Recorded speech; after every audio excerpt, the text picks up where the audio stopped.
आजकल के युवाओं में एक सबसे बड़ी समस्या देखने में आ रही है। उनको लगता है कि उन्हें सारी व्यवस्थाएं और सुविधाएं मिल जाएं, तब वो आसमान तक पहुंचेंगे, तब कुछ कर गुजरेंगे। और अगर व्यवस्थाएं नहीं हैं तो व्यवस्थाओं का रोना देंगे। जहां फेल हो जाएंगे बताएंगे, क्या बताएं भैया, हमारे पास फलाना नहीं था, हमारे पास ठिकाना नहीं था, हमारे पास ट्यूशन के लिए व्यवस्थाएं नहीं थी और पढ़ने के लिए कॉपी किताब नहीं थे और कुछ भी नहीं था, इसलिए आज हम फेल।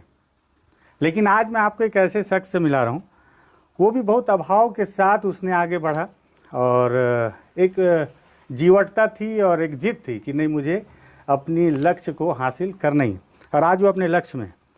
इनसे मैं इसलिए बातचीत कर रहा हूँ कि हमारी जो यूथ है, जो अपना आपा खोते जा रही है और जो साथ ही साथ अपना मोरल खुद ही डाउन करने पे लगी हुई है, जिसे लगता है कि वो कुछ नहीं कर पाएंगे, इनसे मिलेंगे तो आपके अंदर एक उम्मीद जागेगी कि जब ये कर सकते हैं तो हम क्यों नहीं। तो नमस्कार, मैं विकास तिवारी हूँ और आप बस्तर टॉकीज़ देख रहे हैं। दरअसल आज बस्तर टॉकीज़ में मेरे बहुत ही पसंदीदा IPS अधिकारी हैं, जिनका नाम है जितेंद्र शुक्ला जी। जितेंद्र शुक्ला जी, स्वागत है आपका बस्तर टॉकीज़ में। धन्यवाद। तो हालांकि आप नक्सल क्षेत्र में बहुत लंबा आपका अनुभव रहा है और हम बस्तर में बस्तर के आदिवासियों पे, नक्सल पे बातचीत करते हैं, लेकिन आपसे एक दिन जो लंबी बातचीत हुई थी तो उसमें बहुत खूबसूरत कहानी निकल कर आई थी। उसी दिन मैंने फैसला किया था कि मैं युवाओं को प्रेरणा देने के लिए कम से कम आपसे आपकी इस कहानी पे बातचीत करेंगे। तो थोड़ा सा अपने बारे में बताएं, IPS कैसे बन गए आप, और वो शुरुआत, मतलब पूरा बैकग्राउंड आप बताएं कि घर का क्या माहौल था, घर में पिताजी क्या करते थे, कहाँ के रहने वाले हैं, कैसे आप इलाहाबाद तक पहुँचे और फिर कैसे IPS बन गए। थोड़ा कहानी बताएं आप अपनी। धन्यवाद अनु भाई। वैसे जितना बोला आपने ऐसा भावग्रस्त टाइप का तो मतलब मुझे कभी फील नहीं आया। हालांकि मैंने रहा होगा। अभावग्रस्त आपके लिए नहीं, मैं आज के युवाओं के जो बहाने हैं वो हाँ, बता मैं रहा उसी हूँ। को बोल रहा हूँ। अब जैसा आपने बताया, मेरा नाम जितेंद्र शुक्ला है और मैं बेसिकली प्रयागराज से बिलोंग करता हूँ। प्रयागराज ही बोलेंगे कि इलाहाबाद? इलाहाबादियों के लिए इलाहाबादी है वो। हाँ। और हम हमेशा इलाहाबादी कहलाना पसंद करते हैं और अभी भी इलाहाबादी है खून में। मेरे पिताजी बेसिकली यूपी रोडवेज में कंडक्टर थे और मेरी मदर हाउसवाइफ हैं। पिताजी थे 2015 में मेरे ट्रेनिंग के दौरान उनको कैंसर से डेथ हो गई। घर में एक और भाई है छोटा और एक सिस्टर है और मेरी वाइफ है। मुझे लगता है कि जैसे सब लोगों की स्टोरी में कहीं ना कहीं कठिनाइयाँ रहती हैं, वैसी कठिनाइयाँ हमने भी फेस की है। हाँ, इससे मैं ज़रूर सहमत हूँ कि उन कठिनाइयों से मेरे को कभी लगा नहीं कि उन्होंने मेरे लिए बाधा क्रिएट की। उन्होंने मुझे हमेशा चैलेंज प्रस्तुत किया और उन चैलेंजेस ने मुझे जीना सिखाया कि नहीं, चैलेंज तो हर लाइफ के हर स्टेज पे मिलेगा और अगर ऐसे चैलेंज फेस नहीं कर सकते तो फिर आगे बढ़ नहीं सकते। तो ऐसे छोटे छोटे चैलेंजेस लाइफ में आते रहे, लेकिन उन चैलेंजेस ने आगे के रास्ते बनाते दिखे, आगे खड़े होने का जगह बनाने के लिए पुश करना किया और फिर धीरे धीरे बढ़ते बढ़ते IPS तक आ गए। अच्छा सर, जैसे आपने बताया कि रोडवेज में बस कंडक्टर थे पिताजी। मुझे नहीं पता कि एक बस कंडक्टर की आय कितनी होगी, लेकिन मुझे नहीं लगता कि इतनी ज़्यादा भी रही होगी कि जो बहुत सक्षम परिवार हैं। घर पे और कितने लोग थे कमाने वाले उसके अलावा, उनके और अलावा? कोई नहीं था बेसिकली। मुझे याद है मैं क्लास 2 में था जब पिताजी की जॉब लगी और 1-2 साल बाद उन्होंने गांव से उठा के अपनी फैमिली पूरी पढ़ाने के लिए अच्छा, लेकर आप आए। क्लास 2 में थे तब उनकी जॉब लगी? उसके पहले लगी 1 साल। अच्छा। मतलब उसके पहले तक वो बेरोजगार ही थे, हम्म। लेकिन क्लास 2 में के 1 साल पहले मुझे ध्यान नहीं है, लेकिन 1 साल सवा साल पहले लगी और जैसे उनकी जॉब लगी 1 साल के बाद वो अपनी पूरी फैमिली लेकर इलाहाबाद शिफ्ट हुए कि बच्चों को पढ़ाना है और बच्चों को बड़ा करना है। अच्छा। तब हम 3 भाई थे और वहाँ से वो स्ट्रगल मैंने देखा है और क्लास 2 से मुझे लगता है कि मुझे हर छोटी छोटी चीज़ें याद हैं। वो दौर छोटा सा कि साइकिल से वो स्कूल में एडमिशन कराना, अच्छे स्कूल में एडमिशन कराने के लिए कितनी जोड़ तोड़ और मेहनत करना, फिर हर समय ये याद दिलाते रहना कि पढ़ाई का कोई ऑप्शन नहीं है, पढ़ना ही है। पढ़ाई उनकी प्रायोरिटी थी कि नहीं, बच्चों को पढ़ा के अच्छा ही कुछ बनाना है। उनको पता था पढ़ाई की कीमत क्या है। हाँ, उन्होंने उतनी मेहनत से नहीं पढ़ाई की थी, लेकिन उनको ये पता था कि वो पढ़ाई की कीमत कितनी है, और वो बिना पढ़ाई के अपने बच्चों को इस सोसाइटी में नहीं ले जा सकते आगे कहीं। ठीक बात। ऐसे ही सेम वो बहुत पान खाते थे और गुटखा भी खाते थे, लेकिन सेम दूसरा साइड था कि वो अपने बच्चों को कभी नहीं करने दिए। अच्छा, और उसको दिखाते रहे कि नहीं देखो मेरे को इसके कारण कितनी प्रॉब्लम होती है। कई बार छोड़ा उन्होंने, इवन लास्ट में उनकी डेथ भी कैंसर से हुई। और ये हमेशा उन्होंने दिखाया कि ये कितनी गलत चीज़ है, अपना उदाहरण देते हुए। हाँ, मतलब आपके लिए दूर जाने की जरूरत नहीं, हाँ, उदाहरण मैं खुद हूँ, देखो मैं कितना परेशान होता हूँ इसके कारण, और ये अच्छी चीज़ नहीं है। तो उन्होंने ऐसे बहुत छोटी छोटी चीज़ें, बहुत छोटे छोटे उदाहरणों से जो आसपास आपके मौजूद रहते हैं उससे सिखाया। सबसे बड़ी चीज़ जो मैं आज इतना लड़ना, टफ टाइम में भी खड़े रहना, मूल्यों से समझौता नहीं करना, मुझे लगता है ज़्यादातर चीज़ें मैंने उनसे ही हाँ कि लड़ना कैसे। एडॉप्ट ही की हैं, वो ट्रांसफ़र हुई हैं, क्योंकि सच के साथ खड़े रहना उनकी आदत थी। चाहे जितना बड़ा सच हो, वो कितने भी बड़े जगह पे बोल सकते थे और उससे कभी पीछे नहीं हटते थे। तो वो चीज़ें मैंने देखी हैं, और इसके कारण उनको रिस्पेक्ट जो मिलती थी सोसाइटी में, जो वहाँ की सोसाइटी में उनका रिस्पेक्ट थी, उसके कारण कि एकदम बढ़िया साफ़ सुथरी छवि के साथ वो अपनी बात रख देते थे और उस पर टिके भी रहते थे। तो वो दौर था जब उस चीज़ों की बहुत रिस्पेक्ट होती थी और उसकी इज्जत मिलती थी। तो वो भी चीज़ें वहाँ से अडॉप्ट हुई हैं, और मुझे लगता है मैंने वहीं से सीखा कि नहीं, किसी भी कीमत पे समझौते नहीं करना है, चलते रहो, रास्ते अपने आप बनते चले जाएंगे। खेती बाड़ी कितना था सर गांव में? मेरे को खुद भी आइडिया नहीं है, हो सकता है ऐसे ही 1.5-2 बीघे के आसपास हो। अच्छा, 1.5-2 बीघा। हाँ, मतलब बीघा हम की बिस्सा, यूपी में बीघा बिस्सा बीघा दोनों बोलते हैं, शायद 17-18 बिस्सा होता है एक बीघे हाँ। में। और तो 1.5-2 बीघा हम 2-3 भाई के बीच में 1.5-2 बीघे के जमीन आसपास है। ठीक। और मेरे को पता नहीं एग्जैक्टली वो किधर है, हाँ हाँ।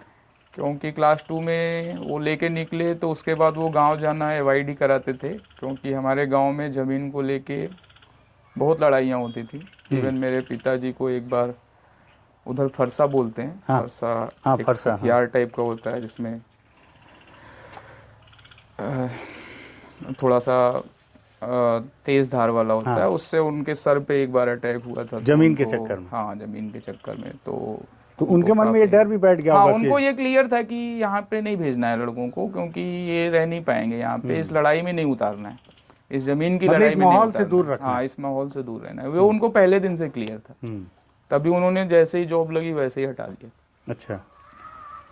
फिर स्कूल के समय से ही मतलब उन्होंने टारगेट किया कि कोई अच्छा बच्चा जिसके नंबर बहुत अच्छे आ रहे हैं, कोई 10th 11th 12th के बाद कोई इंजीनियर बहुत अच्छा जगह सेलेक्ट हो जा रहा है, कोई डॉक्टरी में सेलेक्ट हो जा रहा है, तो जान पहचान में उनके घर ले जाके हम लोगों को मिलवा के ले आना कि नहीं देखो ये आज सेलेक्ट हुआ है, हाँ। पढ़ के कहाँ पहुँच गया है, ऐसे ही तुमको अच्छा, करना बार है। बार वो लक्ष्य की तरफ हाँ, दिखाना वो कभी उससे भटकने देने का तो सवाल ही नहीं पैदा करते थे। हम बोर भी हो जाएं कि पता नहीं कहाँ ले जा रहे हैं, लेकिन उन्होंने कभी उस पे एकाग्रता भंग नहीं होने दी। वो अपना फोकस वैसे ही बनाए रखे कि नहीं तुम देखते रहो, ये सब देखते रहो। और इलाहाबाद का दौर भी वैसा है, इलाहाबाद प्रशासनिक अधिकारियों की तैयारी के लिए हाँ, जाना जाता है, एकदम फेमस था उस दौर में। तो वो एकदम नॉर्मल था, ये कलेक्टर का घर है, ये कमिश्नर का घर है, साइकिल में बैठा के ले जाते थे। हाँ, पिताजी ने मेरे शुरुआत साइकिल से की, 8-9 साल साइकिल चलाई। हम लोग साइकिल पे 2 भाई, एक आगे एक पीछे बैठते थे। संडे को उनका जीरो रोड पे बस डिपो था, मुझे अभी भी याद है, संडे को ले जाते थे वहाँ पे हम लोग। वो बूंदी बनती है वहाँ पे, वो भी हम लोग बहुत पसंद करते थे, वो खिलाते थे। बुक स्टॉल से उस समय चंदा मामा, नन्हे सम्राट, इस टाइप की बुक्स मिल जाती थी, वो दिलाते थे। और ऐसे ही हमेशा अपडेट रखते थे बच्चों को कि मतलब सोसाइटी में दिखाने के लिए रहे कि नहीं हम बच्चों को पढ़ा रहे हैं, और अच्छा रखते थे। सर वो वाला किस्सा बताइए ना, जो उस दिन आप बता रहे थे कि कैसे साइकिल में बैठा के ले जाते थे कि ये डीएम का बंगला है, ये कप्तान का, और फिर आगे चल के फिर आपको फिर उन्होंने सजेस्ट किया कि इंजीनियर बन जाओ। वो एक्चुअल में उनकी वो पता नहीं था कि बच्चों को कहाँ ले जाना, उनका बस टारगेट ये था कि बच्चों को पढ़ा के बड़ा अधिकारी बनाना है। तो वो जब घुमाते थे या किसी शादी ब्याह में ले जाते थे, बहुत सोशल आदमी थे मेरे पिताजी, तो वो उस सोसाइटी में जो अच्छी चीज़ें थी वो हर चीज़ दिखाना अपनी जिम्मेदारी समझते थे और दिखाते थे हमको। तो ऐसा ही हर चीज़ें दिखाते थे। जैसे मैंने बताया कि इंजीनियर के यहाँ ले गए, डॉक्टर के यहाँ कोई बच्चा सिलेक्ट हो गया तो उसके यहाँ ले गए कि अरे इसके 90% नंबर आए हैं, 80% आए हैं। उस समय 80-90% बहुत होता बहुत था। हुआ करते थे। 90% पे मतलब टॉपर बच्चे होते थे। ठीक बात, मेरे तो आज तक नहीं आए। नहीं, मेरे भी 76 मैक्सिमम है। हाँ। उससे ज़्यादा कभी नहीं आए। तो वो दिखाया जाता था। तो वो दौर था, वो 97-98 से लेके 2004-05 का एक दौर था जब जॉब फील्ड में इंजीनियर्स का बूम था। तो बहुत सारे लोग सिलेक्ट हो रहे थे इंजीनियर्स, तो उनके भी दिमाग में कहीं से आया होगा कि नहीं बच्चे मेरा को लड़का भी इंजीनियर इंजीनियर बनाना बने। है। हाँ। हम दो भाई बड़े में चल रहे थे, एक छोटा था तो उसका बात नहीं हो रही थी। तो हम दोनों में से एक का उनका ख्वाब था कि एक इंजीनियर बन जाए और एक डॉक्टर में चला जाए।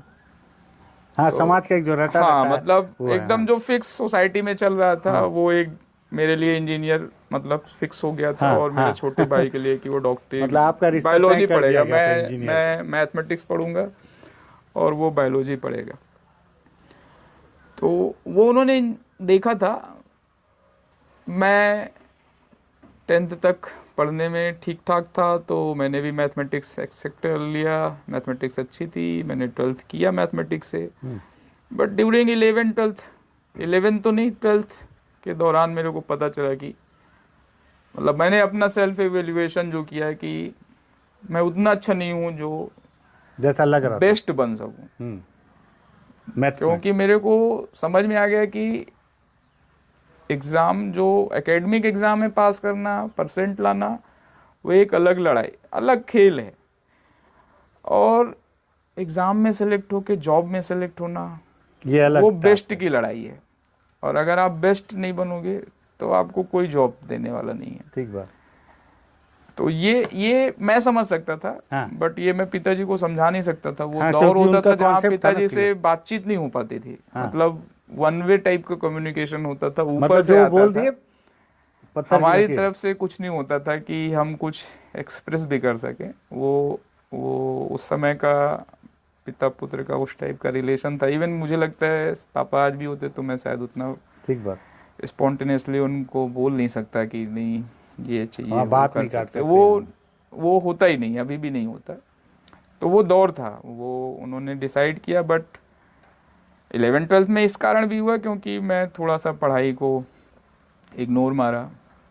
11th में पूरे साल क्रिकेट खेली क्योंकि 10th में मेरे बहुत अच्छे नंबर आए थे। तो अच्छा, पिताजी का भी थोड़ा सा तो रिलैक्स अपना भी मोड में आ गया। कॉन्फिडेंस लेवल हाई था हाँ, एकदम। हाँ? मतलब मेरा इसलिए हाई था कि मेरे नंबर तो हाँ। बड़ा ज़्यादा मेहनत नहीं की, तब भी तो ठीक ठाक हाँ। आ गए। पूरा फैमिली खुश है, ठीक बात। तो कम से मेरे कम आसपास कोई तो है नहीं। तो पिताजी भी इसलिए छोड़ दिए कि नहीं, 10th तक ट्रैक पकड़ा दिए, बहुत अच्छा नंबर आ रहा है तो अब कर लेगा। 11th में हमने स्कूल बंक करके क्रिकेट खेलना शुरू किया, क्लासरूम्स बंक किए, पूरा साल निकल गया। 12th आया तो यूपी बोर्ड ने समझाया कि नहीं, तुम्हारे नीचे की ज़मीन निकल चुकी है। क्योंकि उस समय यूपी बोर्ड में 11th-12th के एग्ज़ाम एक पूरा सिलेबस एक साथ ही आता था। अच्छा। 12th में जो एग्ज़ाम होता था उसमें 11th और 12th का एक साथ सिलेबस आता था। अच्छा, तो जब पढ़ाई नहीं तो की जब तो हाँ 11th में आपने जब बंक पढ़ाई नहीं मारा है की तो फिर क्या ही करते। तो समझ में आया कि नहीं, अपने से मैथमेटिक्स तो कवर हो जाएगी बट फिजिक्स केमिस्ट्री कवर नहीं हो रही है। ये सब भूत हो गए। तो वो उससे डर बैठना शुरू हुआ, मुझसे डर लगना शुरू हुआ। इवन 12th के एग्ज़ाम में उस डर के कारण केमिस्ट्री के पेपर में मैं बीमार पड़ गया, सिर्फ इसलिए क्योंकि मेरे को कुछ याद नहीं हो रहा था या सिलेबस इतना बड़ा था। मैं देख के डर गया कि नहीं, कैसे कल एग्ज़ाम देंगे, अब तो सारी चीज़ें सब खुल जाएंगी। तब भी बुखार के बावजूद गए, पेपर दिए, नंबर बहुत ख़राब आए उस पेपर में, मुझे याद है आज भी 9 नंबर मिले थे 35 में से मेरे को। बस। हाँ उस पेपर में। तो बस ठीक है, मतलब गिरते पड़ते फाइनली 76% से एग्जैक्ट 60% पे लैंड किए। अच्छा, लेकिन मतलब फिर भी एक हाँ मतलब सम्मानजनक कुछ था। सब्जेक्ट्स के कारण बचा लिए, हाँ क्योंकि पढ़ने में उतने भी खराब नहीं थे। हाँ हाँ हाँ। तो उस कारण से बाकी थोड़ा से सा बच कवर हो गया। गया मामला। लेकिन वो अपने आप को फील दे गया कि आप बेस्ट नहीं हो साइंस में, आप बेस्ट नहीं हो तो आप इंजीनियरिंग करने मत जाओ। फिर भी पिताजी के कहने पे इंजीनियरिंग का एग्ज़ाम दिए, ट्राई मारा, हमने भी सोचा कि एक बार ट्राई करके देखते हैं। दिया, आईआईटी का एग्ज़ाम दिया, प्रीलिम्स में ही समझ में आ गया कि अपने लेवल का नहीं है, कुछ समझ नहीं आ रहा है पेपर में। मैथमेटिक्स का पेपर ही समझ में आया बाकी, और फिर फिजिक्स केमिस्ट्री वैसे ही हाँ, वो सारे भूत के भूत ही सारे बने रहे। के सारे वॉश आउट टाइप के क्वेश्चन दिख रहे थे, एक भी क्वेश्चन नहीं समझ में आ रहा था। सारे आंसर जितने लगाए सब तुक्के लगाए। रिजल्ट में कुछ रिजल्ट वैसा ही आना था जैसा मतलब उम्मीद पता थी था कि होना है नहीं। फिर पिताजी के प्रेशर के कारण 1 साल फिर तैयारी किए कि नहीं कोई अच्छा। बात नहीं, 1 साल में, तुरंत वाले साल में किसी का नहीं होता है, 1 साल अच्छा, लोग उनका तैयारी करते कॉन्फिडेंस हैं। बना हाँ ही रहा उनका है। वो था कि 1 साल हाँ, तैयारी करेगा तो हो जाएगा। फिर 1 साल और तैयारी किए, तैयारी करके फिर दिए। स्थिति में कोई खास परिवर्तन नहीं आया, रैंक में 400-500 का ऊपर नीचे आया, लेकिन कॉलेज कोई अच्छे नहीं मिल रहे थे, सारे प्राइवेट कॉलेज मिल रहे थे, कोई सरकारी कॉलेज नहीं मिल डोनेशन रहा। वाले। हाँ सारे डोनेशन वाले, उस समय डोनेशन के ही प्राइवेट कॉलेज थे। फीस बहुत ज़्यादा थी, अपने को पता था कि पिताजी अफोर्ड कर नहीं सकते। ठीक बात। और वो बोलते भी थे कि नहीं हो जाएगा, तब भी अपने को पता था कि फंसाने जैसा ही है। ठीक बात, जब पता है सारी चीजें। फीस भी जमा कर देंगे, हमको ये पता है 4 साल बाद नौकरी नहीं मिलेगी, तो ये पैसा तो व्यर्थ पैसा जाना। निकालूंगा कहाँ से। ठीक बात। तो फिर ये डिसाइड हुआ कि नहीं हो गया अब। अच्छा, तब तक यूपीएससी दिमाग में था क्या सर? तब तक एकदम नहीं था। फिर उस साल के बाद, जब मुझे अभी भी याद है, उस साल कोचिंग में 10,500 रुपये फीस जमा करनी पड़ी थी, 3500 रुपये के हिसाब से 3 सब्जेक्ट। और मैंने पहली बार उतने पैसे देखे थे, 10,500 रुपये, 100 की एक गड्डी थी पूरी। अच्छा, देखे ही पहली बार। और मुझे इतना दुख हो रहा था वो जब जमा करना पड़ रहा था, क्योंकि मुझे पता था कि ये पानी में जा रहा है, मेरा होने वाला नहीं है, क्योंकि मैं पसंद नहीं कर रहा हूँ। एक तो मेरा इंटरेस्ट टूट चुका था, तो मुझे को पता था कि वो पैसा पानी में जा रहा है, बट फिर भी कुछ बोल नहीं सकते थे। जब वो चला गया उस साल, फिर मतलब हमने ऑप्शन खोजना शुरू किए कि आखिर और क्या करते हैं नौकरी के लिए। अच्छा। या और क्या चीज़ें हो सकती हैं जिसको हम ऑप्शन दें तो गार्जियन समझ जाएगा कि नहीं चलो ये वाला ना सही, ये कर। हाँ, मतलब ठीक काम कर रहे हैं। हाँ अच्छा है, ये भी कर सकते हैं। हाँ। तो फिर वहाँ से फिर मतलब हमने देखना शुरू किया, तो पता चला कि नहीं सिविल सर्विसेज एग्ज़ाम्स होते हैं। हमारे घर में भी 2-4 लोग रह रहे थे रेंट पे, वो लोग कर रहे थे। अच्छा, घर बन गया था इलाहाबाद हाँ, में पहले से इलाहाबाद था में। कि पहले? नहीं, पिताजी शुरू में आए तो रेंट पे रह रहे थे, हम लोग 87 में आए इलाहाबाद, और 92 के आसपास 5 साल बाद हम लोगों ने मतलब 2 कमरे का घर बना लिया था। फिर धीरे धीरे 1 कमरा और बनाया, तो वो रेंट पे चला गया। हाँ, वो क्योंकि हम 2 आर्थिक कमरे तौर में पे रहे। सहयोग हाँ, करता वो है। मतलब हाँ, इलाहाबाद का एक व्यापार ये भी है इलाहाबाद छोटा की सा। इकोनॉमी ऐसी चलती हाँ, है मिडिल क्लास की, कि मतलब 1 कमरा बना लिए, फिर रेंट लेने लगे, फिर रेंट से फिर 1 और कमरा बना लिए। हाँ। तो वो वहाँ पे चलता है। तो वो लोग रह रहे थे, उनसे पूछे तो पता चला कि प्रशासनिक सेवा के लिए एग्ज़ाम्स होते हैं, यूपीएससी लेती है, और इससे आईएएस आईपीएस और ये सब बनते हैं। बाकी सर्विसेज का तो आइडिया भी नहीं था। हाँ, जो दिखता था कि वहाँ पे डीएम बोला जाता है और ये कप्तान बोला जाता है, ये लोग यहीं से बनते हैं। तो अपने को आया कि अच्छा, जब इतने बड़े लोग, हाँ इतने बड़े लोग इससे बनते हैं, तो कोई इसको क्यों नहीं करना चाह रहा है। हाँ, वहाँ कहाँ अपन फंसे थे। फिर मैंने उसके बारे में पता भी किया कि आखिर कैसे बनेंगे, तो ये पता चला कि नहीं, हाँ एग्ज़ाम एकदम सिंपल सा होता है। उसमें एक बार प्रीलिम्स होता है, एक मेंस होता है, फिर इंटरव्यू होता है। मेंस में आप कोई अपने सब्जेक्ट जो भी तुमको अच्छे लगते हो वो रख के दे सकते हो। तो मेरे को लगा कि जब इतना इजी है, पैसे नहीं लगने हैं, फीस नहीं लगनी है पढ़ाई की, हाँ, वो 10,000 का बंडल नहीं जाना। कोई नहीं पैसा खर्च होना है, सब अपनी मेहनत पे जाना है, तो क्यों नहीं ये क्यों नहीं करते, या ये लोग क्यों इसको प्रिफर नहीं करते, या इसकी सजेशन क्यों नहीं देते। तो उस साल से मतलब मेरे दिमाग में आया कि ये करेंगे। और फिर मतलब ये कौन सा साल था सर? ये 12th के बाद जो हमने 1 साल और खराब किया, उस साल के दौरान जब नहीं, मतलब सन लगभग अगर 2000 अच्छा, सन 2000 के तो फिर मतलब आया कि ये करना चाहिए। पूरे साल में हमको ये क्लियरिटी दी कि ये करना है।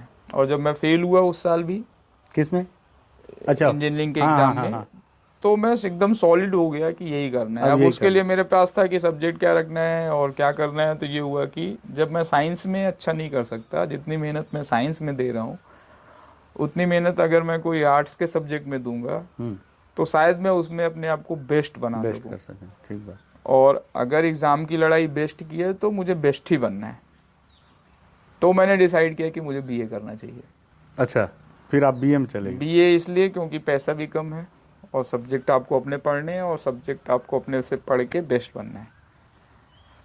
लेकिन जब मैंने डिसीजन सुनाया तो घर पे हाहाकार मच गया वो होगा। मतलब वो सीन ही मतलब बहुत था। मेरे को पिताजी ने मना ही कर दिया, बोला घर चले जाओ, गांव चले जाओ, जाके जाओ तुम वही 1.5 खेती-बाड़ी बीघा करो। जमीन के लिए जो है, मैं बीए हाँ, पढ़ाने फरसा के लिए चलाओ। शहर में नहीं रखा हूँ। हाँ, मेरे को लोग क्या बोलेंगे कि मैं पिछले 10 साल से यहाँ पे रख के तुमको पढ़ा रहा हूँ और इतने नंबर, इतने अच्छा, इतना वो सर बनाया कि नहीं इंजीनियर बनेगा, ये बनेगा, और अब तुम बीए कर और फिर यूपी की पंचायत। हाँ, वो उस समय सोसाइटी ही ऐसी थी। हाँ, हाँ, उनकी गलती नहीं, आज थी, भी उस वही समय सोसाइटी मतलब वैसी ही वहाँ थी। तो यही बोलेंगे कि बड़ा मतलब तीर मार के लेके गए थे सेम गाँव से। सेम लाइन थी। मतलब मैंने स्टार्ट किया तो ये बहुत लोगों ने बोला भी, मैं समझ सकता हूँ। उस समय मेरे को नहीं समझ में आता था कि क्या हो रहा होगा, लेकिन अब समझ सकता हूँ कि पिताजी क्यों? किस मेंटल कंडीशन में रहते होंगे कि उनको कुछ पूछता होगा कि नहीं बेटा क्या कर रहा है, आज अभी क्या कर रहा है, तो वो कैसे बताते होंगे कि नहीं बीए कर रहा है। मतलब तो बीए कर रहा है, मतलब कुछ नहीं कर रहा है। तो उन्होंने लिटरली घर भेज दिया मेरे को गांव। अच्छा। और मैं चला भी गया। मैं भी उतना ही था, उनसे ही मिला था मुझे वो गुस्सा, वो एटीट्यूड, हाँ। और वो सब शायद मैंने अपने पिताजी से ही लिया था। तो मैं भी उठा के चला गया कि गांव के ही कॉलेज से बीए कर लूँगा मैं, यहाँ करने की क्या ही ज़रूरत है, जब अपने से ही पढ़ना है तो क्या ये इशू है। ठीक बात। बट 1-8-1.5 महीने बाद पैचअप हुआ। अच्छा, चाचा जी लोग, सेटलमेंट बड़े हुआ। पिताजी लोगों ने मतलब इंटरफेयर करके वो कराया कि जब तुमको कुछ बोलेंगे तो तुम फिर वापस चले आना। मैं गया, फिर बातचीत नहीं हुई अपनी 1-1.5 साल। 1-1.5 साल? हाँ, उनको नहीं पसंद था, वो लिटरली नहीं, वो इस पे सहमत हुए लास्ट में कि नहीं बीए नहीं करना है, चाहो तो बीएससी कर लो, लेकिन यूपीएससी करते रहो अपना जो भी तैयारी। जो करना तुमको, लेकिन बीएससी कर लो। मतलब बताने लायक हमको रहे। मतलब ऐसा फील नहीं करना पड़े। बट हमने ठान लिया था कि हम बीए करेंगे तो करेंगे। मतलब अब इसके आगे मैं दूसरों के बताए अनुसार नहीं चल सकता, क्योंकि झेलना अंत में और प्रूव अपने को करना है। ठीक बात। फिर 1-1.5 साल वो बातचीत नहीं बंद हुई तो अपने को और थोड़ा सा मतलब खराब भी लगा। और उससे फिर वही वो जो चैलेंज मिला, उसने अपने आप को बताया कि नहीं अभी जितिन तुमको और प्रूव करना पड़ेगा। अब तो तुम्हारे घर के ही लोगों को पहले तुमको प्रूव करना पड़ेगा कि हाँ, तुम दुनिया सही जहाँ हो, तो समाज तो बाद में आएगा। तुम सही हो। ठीक बात। बट गलतियां होती हैं। उस अच्छा प्रूव करने के चक्कर में मैंने फिर गलती की। सब्जेक्ट रखने के दौरान, सब्जेक्ट रखते हुए मैं अपने आप को अच्छा प्रूव करने में कि लोग मेरे को सीरियस लें, मैंने मैथमेटिक्स रखा बीए में।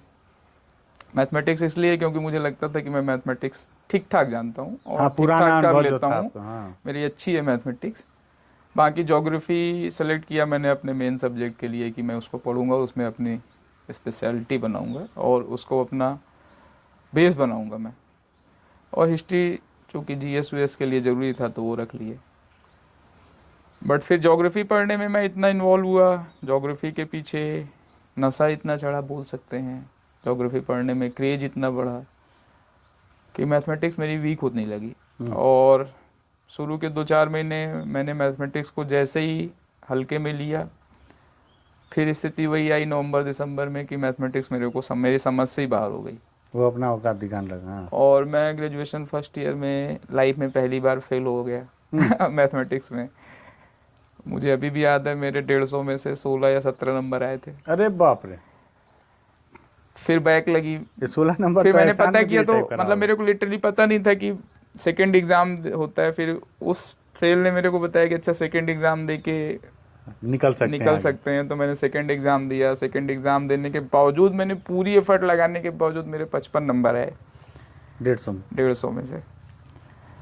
ऐसे ही 50-55 के आसपास ही आए थे, एग्जैक्ट मुझे याद नहीं है कितने आए थे। और वो दौर था कि मेरे पिताजी मेरे से बातचीत नहीं कर रहे थे, मैं प्रूव करने उतरा था कि मैं बहुत खर्चा कैसे चलाते साबित कर। खर्चे की ज़्यादा ज़रूरत नहीं थी, 400 रुपये 450 रुपये फीस थी। हाँ, और एक्स्ट्रा अपना कोई खर्चा नहीं था, खुद साइकिल से आते जाते थे।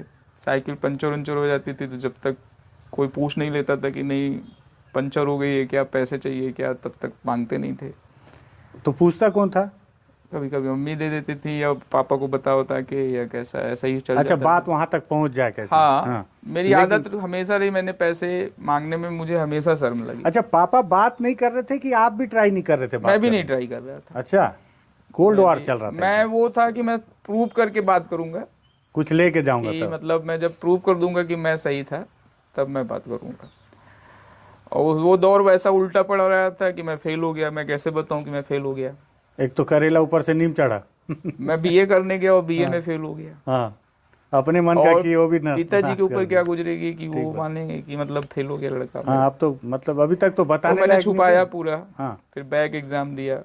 फिर ऐसा मैथ का खौफ डर में बैठा, सेकेंड ईयर का एग्जाम हुआ, फिर मैं मैथमेटिक्स में फेल हो गया। फिर मैं उसका बैक दिया। जब बैक देते हैं तो वो सेकेंड ईयर के बाद वाले थर्ड ईयर वाले ईयर में होता है, और थर्ड ईयर का जब मेन एग्ज़ाम होता है उसके रिजल्ट के साथ बैक की रिजल्ट आती है। थर्ड ईयर में मेरा रिजल्ट आया तो मेरे बहुत अच्छे नंबर थे, क्योंकि थर्ड ईयर में सब्जेक्ट छूट जाता है एक। हाँ। तो मैथमेटिक्स मैंने थर्ड ईयर में ड्रॉप कर दी कि अच्छा। चलो अब दिखावा नहीं करना है। ठीक बात। अगर तुमसे नहीं कैरी हो रहा है तो क्यों मैथमेटिक्स लेना? हाँ। जब तुमने डिसाइड कर लिया था कि साइंस नहीं पढ़ना है तो मैथमेटिक्स क्यों कैरी किए? ठीक बात। उसकी जगह कोई एक और सब्जेक्ट पढ़ा होता मैं तो मेरा ज़्यादा फ़ायदा होता। बट फिर मैंने छोड़ा उसको कि चलो अब दिखावे से और बचना है। इवन भगवान ने मुझे लगता है कि मुझे रास्ता दिखाने के लिए ही वो ट्रीटमेंट दिया मेरे साथ कि अभी भी तुम उड़ रहे हो और थोड़ा ज़मीन पकड़ के चलो। जो चीज़ें छोड़नी है उसको छोड़ दो, दिखावे में मत जियो। दिखावे की लाइफ सही नहीं है आगे के लिए। और वो 1.5 साल में अपनी लाइफ का सबसे प्रीसियस मानता हूँ। मैं शायद बहुत डिप्रेस भी था। मुझे लगता है कई बार मेरे दिमाग में सुसाइड का भी प्लान आया। मैंने अटेम्प्ट नहीं किया कभी, लेकिन दिमाग में आया। लेकिन दिमाग में आता था कि नहीं वहाँ पे फेमस 1-2 पूल हैं, वहाँ से किसी दिन ट्राई कर लेना चाहिए क्या, किसी दिन पता चल गया तो ट्राई कर लेना चाहिए क्या। मतलब उतना कमज़ोर नहीं था मैं ये भी बोलता हूँ कि मतलब मैं उतना कमज़ोर नहीं था। मुझे लगता था कि नहीं मैं हैंडल कर लूँगा, मैं देख लूँगा, चलो छुपा के रख रहा हूँ, जब तक चलेगा देखा जाएगा, फेस करना पड़ेगा तो फेस करेंगे। अच्छा, इधर तैयारी चल रही थी? नहीं, तब मैं सिर्फ बीए कर रहा था। अपना पूरा फोकस सिर्फ अपने सब्जेक्ट स्ट्रॉन्ग करने पे था कि जब मेरा सब्जेक्ट अगर दोनों स्ट्रॉन्ग रहे तो जब मैं उतरूँगा तो सिर्फ मुझे जीएस पढ़ना पड़ेगा। और तो मैं सिर्फ बीए कर रहा था। मेरे दिमाग में था। अच्छा, कि मैं यूपीएससी खुद ही बना लिए थे, तो किसी से चर्चा भी किए थे? नहीं, मैं खुद ही अपने से ज़्यादातर कर ली। पहले बीए कर लेता हूँ, 2 सब्जेक्ट स्ट्रॉन्ग कर लूँ, फिर जीएससी फिर करूँगा मैं। मतलब जबकि शुरू करने से पहले पता ही नहीं था कि यूपीएससी। मैं अपने मामलों में बहुत हमेशा क्लियर रहा, डिसीजन लेने के से लेके प्लानिंग करने तक। और एक बार डिसीजन किए हैं तो फिर कोशिश करते हैं कि अंतिम दम तक उसको सही साबित करूं। उस 1.5 साल ने मुझे वो फील कराया कि नहीं, एकदम लोवेस्ट देखकर फिर वहाँ से कैसे उठा जाता है। जैसे ही मैंने वो सब्जेक्ट ड्रॉप किया, फिर मैंने बहुत मेहनत की। थर्ड ईयर में मेरे दोनों सब्जेक्ट मिला के अकेले 72% नंबर आए थे। अच्छा, सिर्फ हिस्ट्री ज्योग्राफी से। बट स्थिति क्या हुई कि वो जो बैक लगा, सेकंड के बैक में मुझे फिर फेल कर दिया। बैक के सेकंड में भी फेल हो गए? हाँ। वाह, जियो महाराज। तो तब तक जो बात छुपी हुई थी, अब तो मतलब फेल हो गए। अब तो बैक भी फेल हो गए। अब तो 4था साल तुमको करना ही पड़ेगा। जग जाहिर हो गया अब तो मुझे लगा अब तो छुपेगा नहीं। फिर पता नहीं कैसे मेरी फैमिली बाहर गई थी। मुझे अभी भी याद है, माउंट आबू गए थे वो लोग। मेरा रिजल्ट जब आया था मैं इलाहाबाद में घर में अकेले था। मैं रात में रिजल्ट उठा के फिर से देखा, मार्कशीट ले आया, मार्कशीट देखा, मार्कशीट में रात में मैंने देखा तो मुझे दिखा कि उसमें तब उस समय बैक लगती थी तो बैक वाले पेपर्स में स्टार लगा देते थे ताकि मार्कशीट में सबको पता रहे कि ये इसमें सेकंड एग्जाम दे के पास किया है। हाँ, मतलब पूरी कहानी। हाँ, मतलब सामने वाले को पता चले। तो मैंने देखा उसमें पेपर में स्टार नहीं लगे थे। अच्छा। तो मेरे को लगा कि कुछ गड़बड़ हो गया है। तब मैं जानता नहीं था कि स्टार किस लिए होता है। मतलब मुझे फर्स्ट ईयर की मार्कशीट उठाई, फिर देखा उसमें स्टार था, इसमें स्टार नहीं था, तो मुझे लगा कि ये कुछ नया मसला है। तो मैंने पता किया तो बोले कि बैक में स्टार लगता है। तो फिर मैं पता चल गया कि मेरे नंबर बैक एग्ज़ाम के नंबर चढ़े नहीं। फिर मैं कंट्रोलर एग्जामिनेशन कंट्रोलर के यहाँ अप्लाई किया, 10-15 दिन लगा, 20 दिन में फिर जो रिजल्ट आया तो मैं पास था। अच्छा। तो वहाँ से भी वो संकेत मिला कि नहीं, लड़ो, देखो अंतिम तक। मतलब फिर वो जो साई ऑफ रिलीफ मिली कि अब छुटकारा मिला है, अब जिंदगी में आगे बढ़ो, यहाँ से पलट के मत देखो। ये जो दौर था वो गुजर गया। वो दौड़ 2 साल मतलब कैसे मुश्किल से काटा था। मुझे पता था जब मैं एग्ज़ाम देने जाता था 3rd ईयर में तो पिताजी से तब मेरी बातचीत शुरू होने तो पूछते थे कैसा है, बट मतलब मैं उतने प्रेशर में रहता था कि मेरा रिजल्ट मैथमेटिक्स का कहीं पता ना चल जाए। फिर 2 साल और पता चला बात बंद। उसके ग्रेजुएशन के बाद फिर वो मैं निकला, फिर मुझे लगा कि नहीं अभी भी मैं उतना स्ट्रांग नहीं हूँ, एज भी नहीं हुई थी मेरी, 20 साल ही हुआ था। तो मुझे लगा पीजी भी कर लेना चाहिए। फिर मैंने ज्योग्राफी से पीजी किया है, सेम इलाहाबाद यूनिवर्सिटी से। और पीजी के दौरान जो हमने पढ़ाई की वो मेरी पढ़ाई का मतलब दौर था और बेस बनाया हमने। और उस दौर में फिर हमने वो यूपीएससी के बारे में तैयारियां शुरू की कि नहीं जैसे ही पीजी ख़त्म होगा एग्ज़ाम दे देंगे। फिर प्लान करके हमने कोशिश किया कि हमारे 2 सब्जेक्ट तैयार रहें, जीएस तैयार रहे। 2005 में मेरा पीजी हुआ, फिर 2006 में मैंने पहला अटेम्प्ट दिया। अच्छा सर, ये 2006 में आपने पहला दिया। हाँ। और वो रिजल्ट तो फेल हो गए। तो घर से फिर कितना सपोर्ट और मिलने लगा? जैसे पीजी के बाद से पिताजी,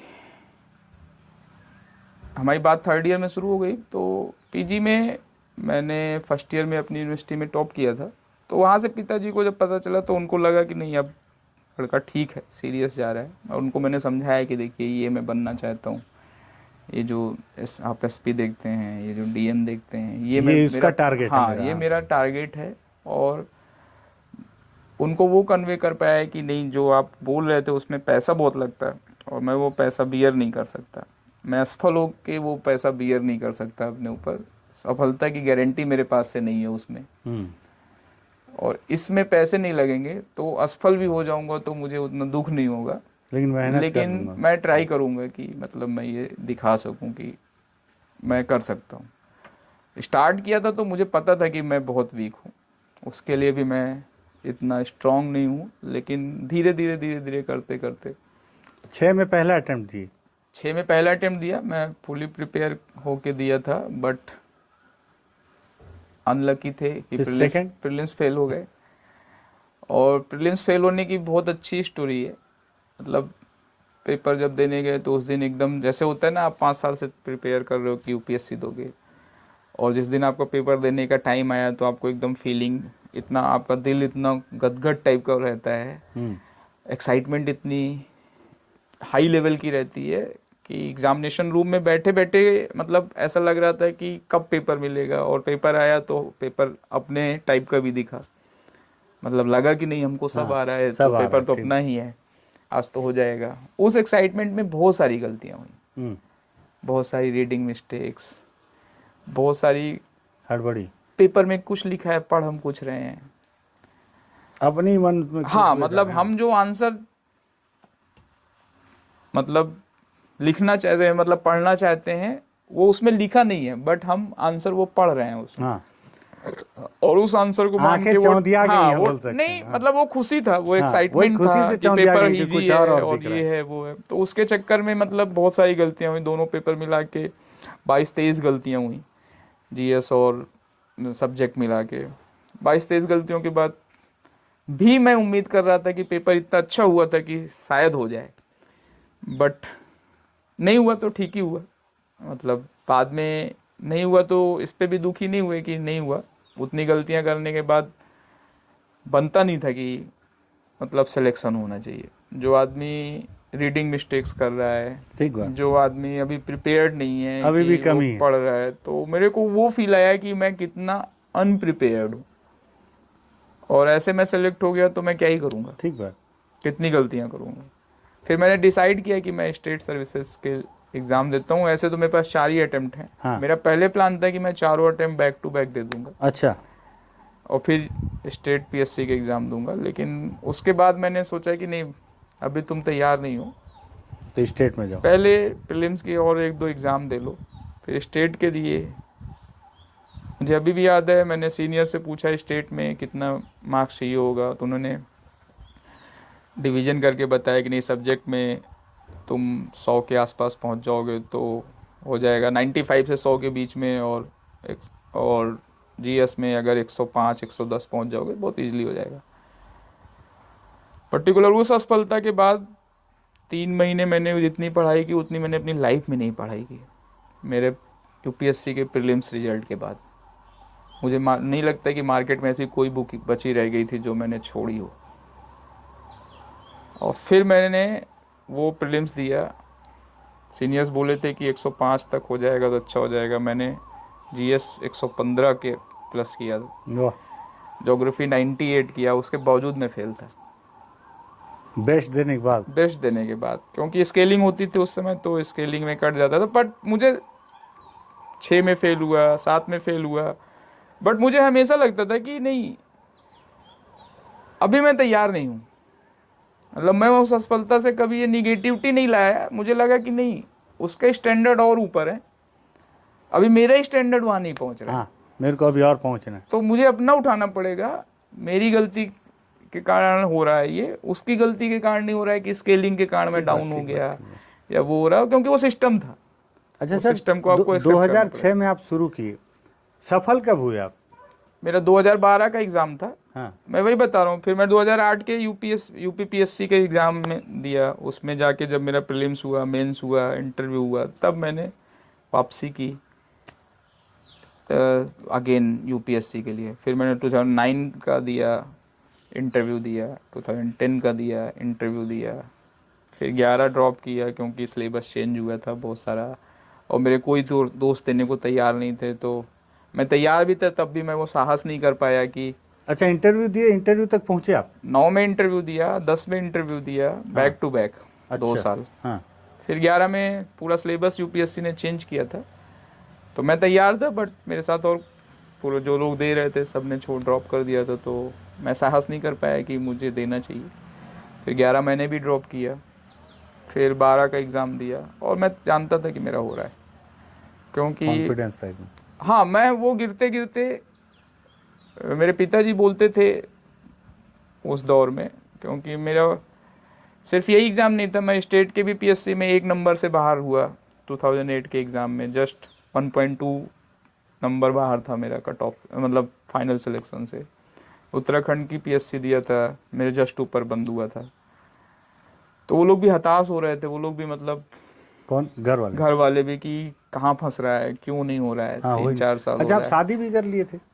हाँ, वो एक अलग नहीं, अगर आप अलग हिस्सा चाहें है, तो, क्योंकि ये एक इंटरेस्टिंग इसी सेम दौर में वो चल रहा था। हाँ, वो 2007-8 से शुरू हुआ, मतलब मेरी वाइफ मेरे साथ ही पढ़ती थी, तो 2007-8 से हम लोगों की आपस में बातचीत शुरू हुई थी, और 2010 में हमारी शादी हो गई। 2010 में शादी हो गई? हाँ, सिलेक्शन के पहले ही, क्योंकि उसके घर में शादी का मतलब प्रेशर था, तो मतलब हम लोगों ने घर में बताया और घर वाले राजी हो गए कि जब करना है तो लेट क्यों करना और अलग क्यों रखना, तो फिर अपने पास कोई ऑप्शन नहीं था। अच्छा सर, जैसे 2010 में शादी हुई होगी, मतलब मैं यूपी के परसेप्शन से पूछ रहा हूँ, तब तो और नरक कर दिए होंगे समाज वाले, घर वाले, आसपास एकदम सिंपल सी बात है। मतलब जैसे मैं यूपी को जान रहा हूँ कि ले अब हो गया, सोसाइटी वैसी ही बोलती है। हाँ, सोसाइटी आपके कमजोर टाइम में हिट करती है। वो बहुत सारे ऐसे चीज़ें चली कि अब तो खत्म हो गया ना, अब तो मतलब देख अब लिया, हाँ ये आखिरी कील था। हो गया, हाँ, अब हाँ। शादी उदी भी शादी हो हो गया, गई, अब किसी क्या बढ़िया करेगा, दुकान पे जाएंगे, कहीं नहीं हो शक्कर रहा है। तौलेंगे बोले। तो वैसा चल रहा था, इसलिए मैं बता रहा हूँ कि उस दौर में फैमिली मेरी बहुत परेशान भी हुई कि क्यों नहीं हो रहा है, क्यों इतने पास पास से बाहर हो रहा है। बट मेरे पिताजी कभी परेशान नहीं हुए। अच्छा। वो हमेशा बोलते थे कि मेरा रिजल्ट निगेटिव आता था तो मैं कभी थोड़ा बहुत मतलब उदास होता भी था, तो मैं उदास अपनी फैमिली को देख के होता था कि अब इन लोगों को मैं क्या ही समझाऊं कि अभी मैं सिलेक्शन के लायक हुआ नहीं हूँ, ठीक बात। इसलिए मेरा नहीं हुआ। हाँ मैं मोरल मेरा डाउन मेरा है, नहीं लेकिन डाउन उनको होता था, मैं देख उनको के देख के लगता था कि मैं इनको क्या समझाऊं, कैसे समझाऊं। लेकिन मेरे पिताजी हमेशा बोलते थे कि नहीं कोई बात नहीं, आगे बढ़ो, पिछली बार से तो 4 कदम आगे ही गए हो ना, गिरे हो तो गिरने के बाद वहीं पे तो थोड़ी गिरे हो, गिरे होगे तो भी थोड़ा आगे ही गए होगे, ठीक बात। तो अगला एग्ज़ाम देखो। तो मुझे वो हमेशा लाइन याद रहती थी और मैंने हर बार अपने आप को इम्प्रूव किया उस दौरान, कहाँ कमी रह गई, कौन सा जगह से मैं और अपने वो जो गैप है वो कैसे कवर कर सकता हूँ, 100 नंबर मुझे और चाहिए तो मैं 150 नंबर कहाँ से कवर कर सकता हूँ। मैंने वो तैयारी की, वो साल भर फिर से तैयार किया मैंने और मैंने वो अचीव किया। इसलिए मैं 3rd अटेम्प्ट में, 4th लास्ट अटेम्प्ट में मैंने ये क्लियर आखिरी था, ये आखिरी था, attempt था। मैं आर या क्लियर पार था, वाला, हाँ। मैं क्लियर था कि मेरा हो रहा है एग्ज़ाम देने के बाद, क्योंकि मैंने उस साल मतलब कुछ नहीं छोड़ा। 12 में जब आप क्लियर कर लिया, तब फिर पिताजी का क्या रिएक्शन था? उसके पहले ही मतलब वो 2012 का एग्ज़ाम था, बट मैं यूपी पीएससी, स्टेट पीएससी में उसी साल 2012 में ही अप्रैल में सेलेक्ट हुआ था। सेम ऐसे ही ये नवरात्रि का टाइम था और अष्टमी का दिन था, मुझे अभी भी याद है। स्टेट पीएससी में मेरा रिजल्ट आया था अष्टमी के दिन में, मैं दिल्ली में था यूपीएससी के एग्ज़ाम के लिए, तो मेरे घर में हवन चल रही थी, तो वो रिज़ल्ट आया था और मुझे लगता है कि मेरी फैमिली के लिए वो सबसे बड़ा पॉइंट था। इवन मुझे भी लगता है कि मैं यूपीएससी एग्ज़ाम में उतना खुश नहीं हुआ जितना मैं उस एग्ज़ाम में खुश हुआ था कि नहीं, UPSC में कम से कम इन लोगों के सर से एक बोझ हटा। सोसाइटी में जो उनको जवाब देना पड़ता है कि बेटा असफल हो गया, बेटे ने कुछ नहीं किया। एक जवाब बना उनके लिए। 2005 से लेके 12 तक बहुत लंबा टाइम होता बहुत है, लंबा, 6-7 7 साल हो साल। जाता है जब फैमिली जवाब नहीं दे पाती, फेस नहीं कर पाती, माँ बाप फेस नहीं कर पाते, वाइफ नहीं फेस कर पाती कि नहीं वो क्या बोले कि क्या कर रहा है हस्बैंड, पिता क्या बोले कि बेटा क्या कर रहा है। ठीक बात। तो वो मेरे को रिलैक्स मिला कि नहीं हाँ अब इन लोगों के लिए ठीक है कि नहीं। और मुझे भी सबसे ज़्यादा खुशी उसी रिजल्ट से हुई। इवन शायद मैं फ़ोन पे कॉल करके बहुत देर तक बता नहीं पाया था कि क्या हुआ है। अच्छा। जबकि यूपीएससी के रिजल्ट में मैं बहुत कूल था, मेरे को पता था कि मेरा रिजल्ट आ रहा है, मेरी रैंक आ रही है। यूपीएससी के रिजल्ट की डेट भी पहले से ही क्लियर रहती थी। जिस दिन आया रिजल्ट, मैंने बहुत आराम से प्यार से रिजल्ट खोला। मैं लखनऊ में था, स्टेट सर्विसेज की ट्रेनिंग कर रहा था, मुझे मालूम था कि मेरी रैंक आ रही है। मैंने अपना नाम डाला, रैंक दिखी, कोई खुशी मतलब ऐसा कुछ नहीं, कुछ नया हो मतलब गया ऐसा है वो इसमें। नहीं एक्साइटमेंट की excitement मतलब जो रहता मैं है। बहुत शोर किया हूँ या मेरे को ऐसा फील हुआ मैं शॉक्ड रह गया हूँ, ऐसा कुछ नहीं फील हुआ। मैंने तुरंत घर पे कॉल किया कि नहीं रिजल्ट आ गया है, हो गया है, मैं घर आ रहा हूँ, अभी शाम तक पहुँच जाऊँगा। लेकिन वो दिन था, वो दौर था जो मेरे घर ने देखा। मतलब मुझे लगता है कि शायद उन्होंने उतना बड़ा नहीं सोचा होगा जितना बड़ा उस दिन उन्होंने देखा होगा, क्योंकि उन्होंने वो चीज़ें देखी कि जो वो पिछले 5-6 सालों में जो जिन जिन लोगों ने उनको जो जो कुछ भी बोला था, वो सब उस दिन उनके दरवाजे पे खड़े थे। और मुझे अभी भी याद है, मैं रात में 8:30-9 बजे प्रयाग रेलवे स्टेशन पे उतरा था, तो वहाँ पे 1000 लोग तो रह ही होंगे मतलब स्वागत में। और मैं किसी को नहीं जानता था, मतलब मुझे मुश्किल लगता है कि मैं उसमें से 20-25 लोगों को ही जानता रहा हूँ। अच्छा। तो वो वहाँ पे चलता है इलाहाबाद में, वो तैयारी करने वालों को लगता है कि हाँ। उनको लगता है कि हमारे बीच से सिलेक्ट हुआ है, वो क्रेज है वहाँ पे। हाँ, वो वहाँ क्रेज क्रेज था, अभी है कि नहीं मैं उतना क्लियर नहीं हूँ, लेकिन वो था, उनको लगता है कि हमारे बीच से सेलेक्ट हुआ है। तो मैंने देखा है वो, मतलब उस दिन मैंने सभी लोगों के सर झुकते देखे हैं, वो उन लोगों के जो पहले बहुत अकड़ जो के झुकाने की कोशिश किया करते थे। जिन्होंने पूरा झुकाने की कोशिश नहीं, जिन्होंने पूरा डिमोलिश ही कर दिया हाँ था, वही तो झुकाने की मैंने कोशिश देखा है वो दौर। बट और घर पे रिश्तेदारों क्या बट मजमा? उसमें भी मेरे पिताजी की मुझे वो लाइन हमेशा याद लगती है कि मतलब जब बड़े हो जाओ तो थोड़ा सा झुक जाना चाहिए, अकड़ छोड़ देनी चाहिए। और मैं तो थोड़ा शायद तब भी अकड़ में ही था। एक लाइन आपने मुझे बताई थी, वो बहुत खूबसूरत लाइन थी कि मैं बोलूंगा कुछ नहीं लेकिन भूलूंगा भी कुछ नहीं। हाँ, मैं वही बोल रहा हूँ कि मतलब मैं तो शायद तब भी अकड़ नहीं छोड़ पाया। मैंने वही रिप्लाई दिया उनको कि मतलब आप छोड़ सकते हैं, आप बड़े हैं बहुत, बट मेरे चीज़ें दिमाग में घूमती रहती हैं, तो मैं शायद जवाब किसी को कुछ नहीं दूं, बट मतलब मेरे दिमाग में है वो। भूलूंगा नहीं। लेकिन मेरे पिताजी थे, उन्होंने सारी चीज़ें, सब चीज़ें ऐसी छोड़ी। ये और वो मुझे लगता है वो बहुत अच्छे मैनेजर थे। अच्छा सर, मैं चाहूँगा कि इसको हम यहाँ पे ख़त्म करते हैं। सेम ऐसे ही मैं एक और चीज़ ऐड करूँगा। मतलब जैसे अभी भी एग्ज़ाम के लिए लोग सोचते हैं कि नहीं एग्ज़ाम में ये टफ है, ये मीडियम अलग है, हम तो हिंदी मीडियम के हैं, वो इंग्लिश मीडियम में आ रहा है। आप हिंदी मीडियम से थे? मैं हिंदी मीडियम से था। अच्छा। अन्याय हो रहा है, गणित आ रही है, नहीं आनी चाहिए, हमको पढ़ाया नहीं जाता। ये चीज़ें ना मतलब एग्ज़ाम की शुचिता और उस पर मतलब थोड़ा सा प्रश्न चिन्ह खड़े करने वाली जो आदत हो गई है, उसके कारण अपनी क्वालिटी से हम समझौता कर जाते हैं। हो सकता है एग्ज़ाम में, मैं ये डिनाई नहीं कर रहा कि कुछ चीज़ें हमारे अनुकूल नहीं होंगी, ठीक बात, बट एग्ज़ाम कभी भी, अच्छा सारी चीजें एग्ज़ाम आपके कभी भी अनुकूल हो ही नहीं सकता। वही मैं बोल रहा हूँ कि ये परीक्षा की घड़ी है, बोलते हैं सब एग्ज़ाम आपके ही है, अनुकूल हो जाएगा। एग्ज़ाम परीक्षा है। अगर वो आपके अनुकूल हो जाएगा तो फिर काहे की परीक्षाएं परीक्षा? कैसी होंगी? फिर परीक्षा कैसी? और मैं हमेशा मानता रहा कि जो सबसे टफेस्ट एग्ज़ाम होगा वही सबसे क्रीम और सबसे अच्छे लोगों को सिलेक्ट कर सकता है। अगर एग्ज़ाम हमने हल्के कर दिए, एग्ज़ाम हमने हमारी डिमांड के अनुसार लेने शुरू कर दिए, तो मुझे नहीं लगता कि अच्छे लोग सेलेक्ट हो पाएंगे, फिर कंपटीशन ख़त्म हो जाएगा। सर लाखों लोग आज देश में यूपीएससी की तैयारी कर रहे हैं, और मैं असल में मेरा मेन इंटेंशन ये था आपका इंटरव्यू करने का और इतनी बहुत विधिवत लंबी बातचीत करने का कि जो यूथ हैं, मुझे पता है कि ये किसके लिए काम की चीज़ें हैं, जिसके लिए जो मैं इकट्ठा कर रहा हूँ। मैं रायपुर जाता हूँ तो वहाँ गोल चौक में जब भी चाय पीने जाता हूँ तो जो यूपीएससी और पीएससी की तैयारी कर रहे हैं, वहाँ वो सारे युवा मुझे मिलते हैं जो बोलते हैं कि भैया हम आपका बस्तर टॉकीज़ देखते हैं। इसीलिए मेरे दिमाग में था कि आपका इंटरव्यू करूं, क्योंकि मैं ये उनको बताना चाहता था कि एक लड़का ऐसा जिनके पिताजी बस के कंडक्टर थे और वो सिर्फ इसीलिए लेके आए थे। मैं नहीं बोल रहा हूँ कि आप बहुत अभाव में रहे, लेकिन मैं ये भी जानता हूँ कि बहुत प्रभाव में भी नहीं थे। और उसमें अगर आपने बहुत लंबा समय साइकिल से ही चल के फिर आपको 10,000 रुपये खलना और एक लंबा समय उसी में फिर शादी हो जाना और यूपी के समाज को झेलते हुए भी आप कैसे सक्सेस हुए, तो मैं चाहूँगा कि यूथ को आप एक मैसेज दें, एक कुछ बोलते हो कि मतलब मोरल बूस्ट अपना हाई कैसे रखें और कैसे आखिरी दम तक हार ना माने हो।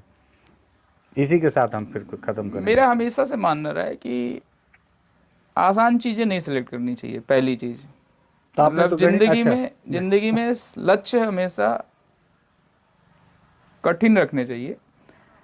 कठिन का मतलब ऐसा भी कठिन नहीं कि यार रखे नहीं, अगर रखें तो फिर उसके लिए सीरियस रहें। पहले तो एग्ज़ाम हमें टारगेट हमेशा बड़े रखें और फिर उसके बाद उस टारगेट के प्रति ईमानदार रहें। ईमानदारी खुद से। ईमानदारी ऐसा नहीं कि नहीं पिताजी बोलेंगे तो पढ़ेंगे, सोसाइटी को दिखाने के लिए पढ़ेंगे, उसको प्रूव करने के लिए पढ़ना है, नहीं, अपने लिए पढ़ना है। अगर आपने वो टारगेट रखा, चाहे जितना बड़ा टारगेट रखा है, और आप जानते हैं ईमानदारी से कि उसके लिए क्या क्या करना पड़ेगा, आपको सारे रास्ते मिलेंगे। तो दो चीज़ें हैं, एक टारगेट बड़ा रखिए, बड़ा अचीव करिए, जिससे आप सोसाइटी में प्रूव करें कि नहीं अपने नाम की भी वैल्यू है। अदरवाइज सोसाइटी में कुछ नहीं है, आपको कोई नहीं पूछने वाला है। और फिर उस ऑनेस्टी के साथ उस टारगेट को अचीव करने की कोशिश करिए। सारे रास्ते आपको अपने हिसाब से मिलेंगे, आपको बनाने पड़ेंगे ज़रूर, लेकिन आपके हिसाब से मिलेंगे। ये दो चीज़ें बहुत ज़रूरी हैं। फिर जितनी भी चैलेंजेस आते हैं, फिर अभाव और चुनौतियाँ कुछ, चैलेंजेस से डरिए नहीं। चैलेंज तो आपको, जैसे होता है ना, लोग बोलते हैं कि आग में तपा रहे हैं, वो चैलेंज आपको इतना एक्सपीरियंस्ड, इतना रिच और इतना ताकतवर बनाता है कि आप कभी भी टफ सिचुएशन में डिगते नहीं हैं। अगर हवा के साथ ही बहते चले गए तो पता क्या चला, और एक दिन हवा दूसरी तरफ से आ गई हाँ, तो फिर हम आपका ढह वजूद ही गए, खो जाएगा। हम ढह गए। लेकिन अगर हवा हमने पलट के देखी है, हवा की ताकत कितनी थी, और हमने कोशिश की टिकने की, हो सकता है हम पहले दिन गिर जाए, लेकिन 10 बार खड़े होके हम फिर खड़े होंगे, तो उसके बाद जो मतलब उसमें खड़े होने का जो ताकत और मद्दा आएगा ना, वो सबसे ज्यादा मजबूत रहेगा, आपको हमेशा खड़ा रखेगा। ठीक बात। आपको ये नहीं होगा कि हल्की से हवा चली आप उड़ गए। हाँ, आप हमेशा ये एक्सपीरियंस रहेगा कि मैं तो चल जाऊंगा, ये वाला तो कुछ नहीं है। तो ठीक ये चीज़ें होनी चाहिए और डरना नहीं चाहिए। तीसरा, मैं एग्ज़ाम के लिए वो बोल रहा हूँ कि एग्ज़ाम होता है, हमारे अनुकूल नहीं होता कभी भी। एग्ज़ाम के अनुकूल अपने को बनाइए। और जहाँ पे जॉब के लिए एग्ज़ाम्स है, मुझे हमेशा एक ही इतने स्ट्रगल के बाद समझ में आया कि सेलेक्ट आप तभी होगे जब आप बेस्ट होगे। थोड़ी सी भी चूक रही तो चूक नहीं, उसके बाद फिर आप अपने लक के ऊपर सोचते हो कि काश भगवान थोड़ा 2 नंबर और दे दिए होते। भगवान नहीं देगा नंबर, भगवान नहीं देते, वो चेक करने आता ही नहीं है। इसलिए आप बेस्ट रहिए, ठीक बात। ताकि आप नीचे से नहीं सेलेक्ट होइए, ऊपर से सेलेक्ट होइए। अगर 100 सीट है तो आप कोशिश करिए कि आप ऊपर के टॉप 10 में हो।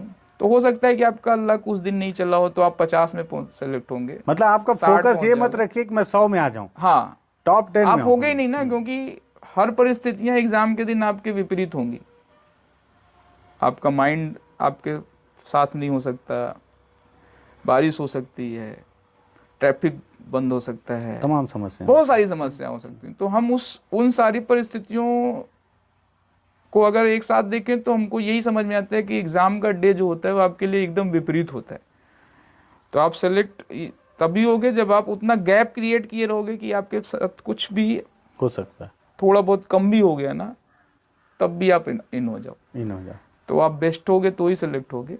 तो आप बेस्ट की प्रिपरेशन करो, कम की प्रिपरेशन मत करो कि नहीं नीचे से सेलेक्ट कर लीजिए। नीचे से नहीं सिलेक्शन होता है, हाँ होता तो ऊपर से ही होता है। ठीक है, तो बहुत धन्यवाद। जितेंद्र शुक्ला जी हैं, और जितेंद्र शुक्ला जी ने बहुत खास बात कही है, ये पॉइंट नोट करने वाली है कि 100 में आ जाऊं ये कोशिश मत कीजिए, टारगेट रखिए कि ऊपर के 10 में आना है। और ऐसा नहीं है कि कुछ जो लोग आज यूपीएससी निकालते हैं, आज जो लोग पास होकर सफल हो रहे हैं, ये कोई दूसरे दुनिया से आए हैं। आप ही के जैसे अभाव और प्रभावग्रस्त समाज के बीच से, तमाम तानों के बीच से निकलकर हर किसी की अलग कहानी होती है। ये लंबी बातचीत उन युवाओं के लिए है जो लगातार तैयारियां कर रहे हैं, असफल हो रहे हैं। मैं इसलिए इनसे आपको मिलाना चाहता था कि ये कई दफ़े हर बार हर जगह पे असफल होते हुए भी आज अपने बंगले पे बैठे हैं, क्योंकि आज ये सफल हैं। इसी तरह के बंगले में आपको बैठना है, तो असफलता से नहीं घबराना है और परीक्षा पे आरोप नहीं लगाना है, क्योंकि परीक्षा ही तो घड़ी है जो आपको जांचती है। अगर आप जांच करने में अपने आप को काबिल बना पाते हैं तो आप सफल ज़रूर हो जाएंगे। अगर ये बातचीत अच्छी लगी हो तो इस वीडियो को शेयर कर दीजिएगा और बस्तर टॉकीज़ को सब्सक्राइब कर दीजिएगा और पढ़ाई में मन लगाइएगा। धन्यवाद।